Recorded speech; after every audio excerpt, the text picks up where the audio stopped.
Hablemos de algo un poco más profundo que nos interesa un poquito más cuando estamos desarrollando algún proyecto en esta área, que es la parte del microclima. Y también mencionar un poco su influencia con la vegetación. ¿A qué nos referimos con microclima? El microclima es el conjunto de las condiciones climáticas particulares de un lugar determinado y son el resultado de una modificación más o menos acusada y puntual del clima de la zona en que se encuentra influido por diferentes factores, ¿no? Factores ecológicos, factores medioambientales. Ahora, vamos a, vamos a ver esto un poquito más, ¿ok? Entonces, vamos a ver la influencia del microclima y la vegetación. Aquí podemos considerar, por ejemplo, podemos considerar las gradientes verticales del microclima en condiciones naturales. Y los gradientes verticales varían en magnitud entre diferentes sitios, pero generalmente son más pronunciados cerca del mediodía, en la estación de sequía, por ejemplo. Aquí en la figura 1 podemos ver el comportamiento vertical de la radiación solar, temperatura y humedad del aire e intensidad del viento en una selva baja caducifolia. Este es un ejemplo de la costa de Jalisco. El gradiente más pronunciado en este dosel vegetal es la radiación solar que va de aproximadamente 900 a 10, ¿no? De unos 24 a 3 metros de altura, siendo el cambio más drástico de los 24 a los 18 metros de altura. El viento es general más intenso por encima del dosel vegetal, es de 5 metros por segundo, que en su interior, y por debajo de los 12 metros de altura, su velocidad es nula. La temperatura del aire es el elemento que se comporta casi como una constante, con diferencias de apenas de 1 grado. Por otro lado, la humedad tiene variaciones drásticas hacia los 9 y los 21 metros de altura, como vemos en el gráfico, ¿no es cierto? Teniendo sus mayores valores de 0, 15 y 24 metros de altura, con más o menos un 58.5, 57% de humedad relativa. Mientras que se presentan dos mínimos de 56 y 54% a los 9 y 21 metros de altura. Eso con respecto es todo lo que podemos observar aquí en nuestro gráfico 1, ¿no? Y ahora en nuestro gráfico 2 podemos hablar del que el microclima en sistemas cultivados a diferentes regímenes de radiación solar. Entonces este gráfico 2 muestra el comportamiento de la temperatura máxima y mínima del aire y el déficit de presión de vapor en dos sistemas este es de café, de una cofea arábica. Esto es cultivado a sombra y a pleno sol. Entonces, las temperaturas máximas del aire muestran un comportamiento similar en los dos sitios, pero sus magnitudes son muy diferentes. La temperatura máxima, como se puede ver, es más alta en la plantación a pleno sol a lo largo del año, un promedio de 5.4 grados centígrados más alto. En el mes más caliente, mayo, la temperatura máxima alcanzó los 33.7 grados en el cultivo a pleno sol y 29.5 grados en la plantación a sombra. Ahí podemos ver la diferencia, ¿no? Entre estas dos. Mientras que en enero, la diferencia es de 4.5 grados centígrados. Sin embargo, la distribución de la temperatura mínima es menos contrastante, ¿no? Que la temperatura máxima, ya que no existen diferencias tan grandes como existen las temperaturas máximas. El déficit de presión de vapor que podemos ver, el déficit de la presión de vapor que podemos ver en esta segunda parte de la figura, eh, nos dice que la distribución del déficit de presión de vapor a las 15 horas locales tiene su máximo y mínimo valor en abril y julio, respectivamente. Entonces, la depresión de este déficit que se observa en julio probablemente es debida a las fuertes lluvias que se registran en esa época. Sin embargo, no es este el caso para el déficit de presión de vapor a las 9 horas, según la gráfica, en las plantas con sombra, porque esas están cubiertas, ¿no? Entonces, los valores máximos y mínimos del déficit de presión de vapor a las 15 horas y a las 9 horas son de 1.7 y 0.7 kilopascales en abril y en junio, respectivamente, y en el sitio a pleno sol y de 1.5 kilopascales en abril y 0.4 kilopascales en diciembre en el sitio a sombra a las 15 horas. Entonces, el comportamiento del déficit de presión de vapor a las 9 horas es más estable que el déficit de presión de vapor a las 15 horas a lo largo del año. Y esto es debido probablemente a la presencia de rocío. ¿Ok? Entonces, ahora tenemos que hablar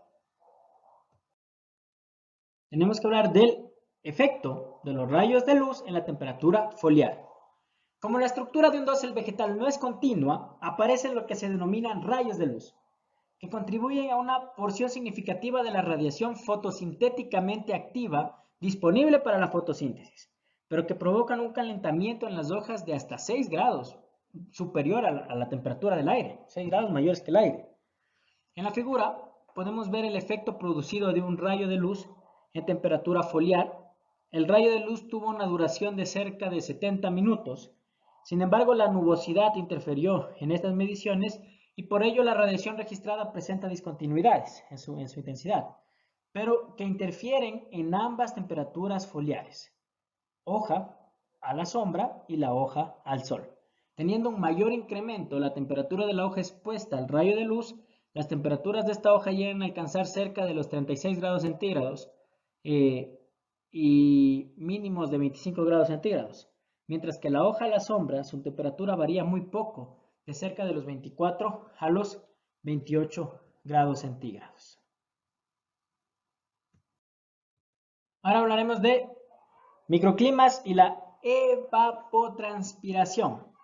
Aquí tenemos que mencionar lo que es la transpiración foliar.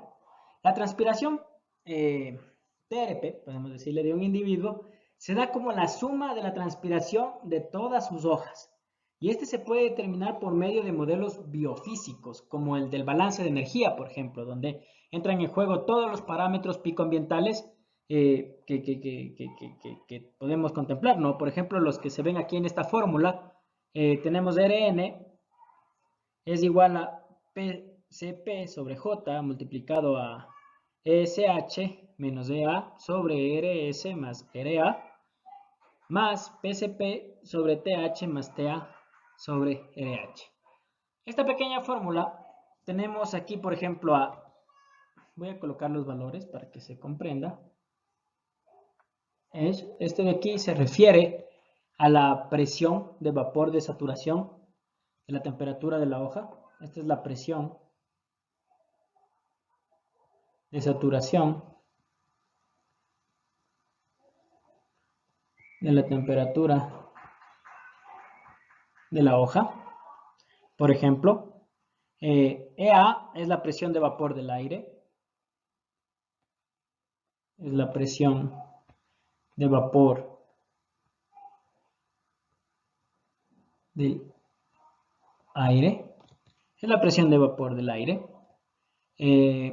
Tenemos también ARN, que es la radiación neta o radiación disponible, ¿no es cierto?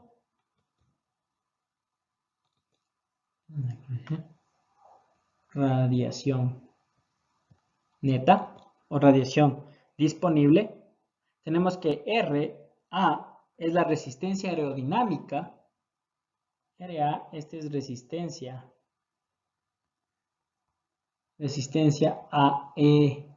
aerodinámica, es la resistencia aerodinámica del transporte de vapor de agua.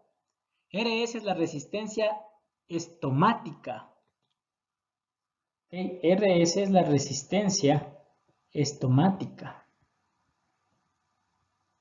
Y ya estoy tapando toda la fórmula. Es la resistencia estomática del individuo, ¿no? Tenemos RH como la resistencia aerodinámica de la transferencia de calor. TH y TA son la temperatura de la hoja y del aire respectivamente. L es el calor latente de vaporización y P, CP y J son constantes. Estrictamente RA y RH son diferentes, pero por múltiples propósitos se suelen tomar como iguales. Entonces, la aplicación de este modelo biofísico determina que la temperatura foliar se incrementa con el aumento de la radiación solar y el decremento de la humedad del aire.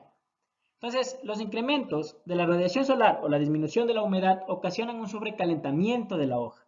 Este sobrecalentamiento llega a ser de hasta 6 grados superiores, como vimos en el ejemplo anterior, ¿no es cierto? Para la cofea arábica. Un incremento de la radiación solar causa un incremento de la transpiración, pero al incrementar la humedad del aire, la transpiración se decrementa, teniendo un efecto contrario a la radiación como resultante.